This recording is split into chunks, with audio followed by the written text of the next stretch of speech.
Well, to answer your question, look, this thing takes monitoring and it's going to take a lot of work. I was in the CMCC, which we opened up yesterday. A lot of our Israeli friends working together with a lot of Americans to actually mediate this entire ceasefire process, to get some of the critical infrastructure off the ground, from the international security force to some of the reconstruction in Gaza. It's not easy. I never said it was easy, but what I am is optimistic that the ceasefire is going to hold and that we can actually build a better future in the entire Middle East. But that requires some work. So it's not about monitoring in the sense of, you monitor a toddler. It's about monitoring in the sense that there's a lot of work, a lot of good people who are doing that work, and it's important for the principals and the administration to keep on ensuring that our people are doing what we need them to do. The first thing I'd say is, relative to the previous question, is that when it comes to Israel's security, we do what we have to do. That's always the case. That's not a question. But America has an interest in a strong Israel, as you just heard from the Vice President. Israel has an interest in a strong America. America has other interests in this region. Where we can be flexible to accommodate that, that's good, because a strong America is in our interest. And equally, as you just heard the Vice President say again, a strong Israel serves America's interest in stabilizing this very unstable region. And you can't stabilize it without a strong Israel. So we make the decisions for the security of Israel, but we make common decisions for the region, which I think can serve us both. And that's what we discussed today. We discussed this idea of the day after. Remember, everybody said you don't have a day after, you don't have a day after. We're just creating an unbelievable day after with a completely new vision of how to have the civil government, how to have the security there, who could provide that security there, again with Israel taking care of overall security always. And we discussed that, and I think we have some very, very good ideas how to proceed. It's not going to be easy, but I think it's possible. Yeah, I mean, we're really creating a peace plan and an infrastructure here where nothing existed even a week and a day ago. That's going to require a lot of work. It requires a lot of ingenuity. But again, I just, having seen what's already been built in just the past 7 days, I think that we're on an incredible pathway here to do something that has never been done. And I think you've heard Steve Witkoff say this, you've heard the President, I believe, say this, that if we do this the right way, it could create a model, I think, that could lead to other peace agreements all over the world, because it shows what's possible when you're willing to think outside the box and actually put some elbow grease to get it done. Okay, thank you very much. Thank you. We're done. Thank you very much. Thank you. Thank you very much. Thank you, guys. Thank you. Thank you.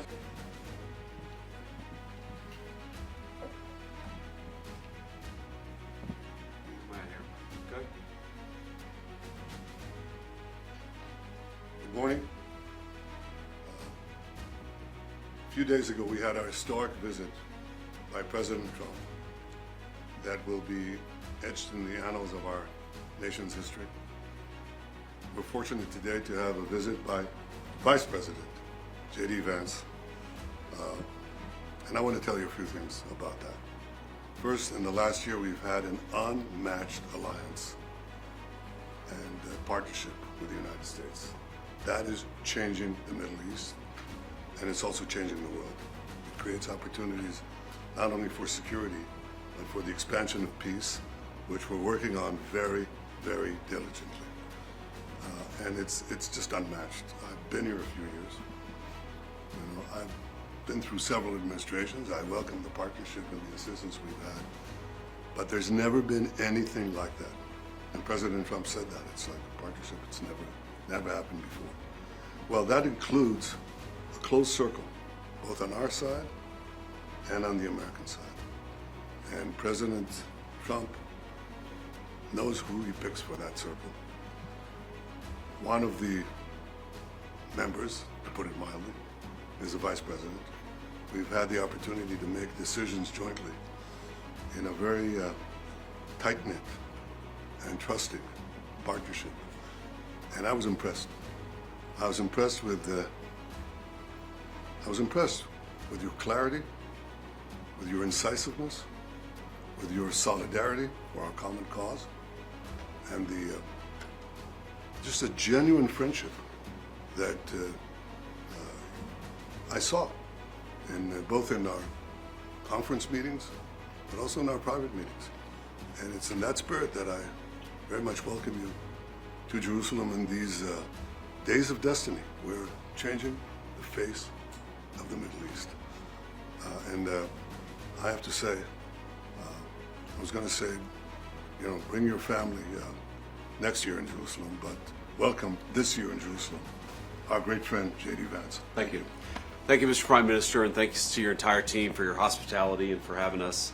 As the Prime Minister said, these are days of destiny, and we're very excited to sit down and work together on the Gaza peace plan. We have a very, very tough task ahead of us, which is to disarm Hamas, but rebuild Gaza to make life better for the people in Gaza, but also to ensure that Hamas is no longer a threat to our friends in Israel.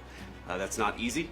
I think the Prime Minister knows that as well as anybody, but it's something that we're committed to in the Trump administration. And I think that we've, even in the past 24 hours, had a lot of good conversations with our friends in the Israeli government, but also, frankly, with our friends in the Arab world who are stepping up and volunteering to play a very positive role in this. So we're going to keep working at it.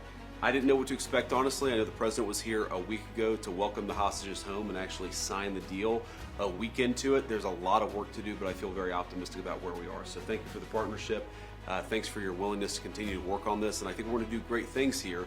It's not going to be easy. I know that there are some folks in the media who I think are rooting against this proposal, but I think that we have an opportunity to do something really historic. So we're going to keep working at it with all of our friends in the Israeli government. So thank you so much for having us. Yeah. Mr. Prime Minister, Welcome to Money Control, your ultimate destination in the ever-evolving world of finance, business, markets, policy, and technology. India's preeminent news platform, driven by facts and fueled by data. A platform made in India, for India, and for the world. Moneycontrol.com has a staggering reach of 100 million plus monthly active users and 6.02 million daily active users. Being a transformative digital force, reshaping how we engage with money, markets, and news.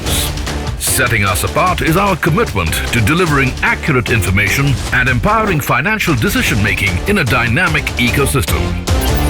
Seeking a deeper dive into the financial realm, we present Money Control Pro, a powerhouse of exclusive insights, providing actionable investment ideas and expert analysis. Because in today's fast-paced world, informed decisions demand both information and expertise. And we have 1 million plus Money Control Pro total paid subscribers and 100% return in 1.5 years, beating the market. Explore market trends, access expert opinions, and utilize essential financial tools all at your fingertips. Join the millions who trust Moneycontrol.com for their financial journey, where facts meet finance and data drives decisions. Think markets, think Money Control.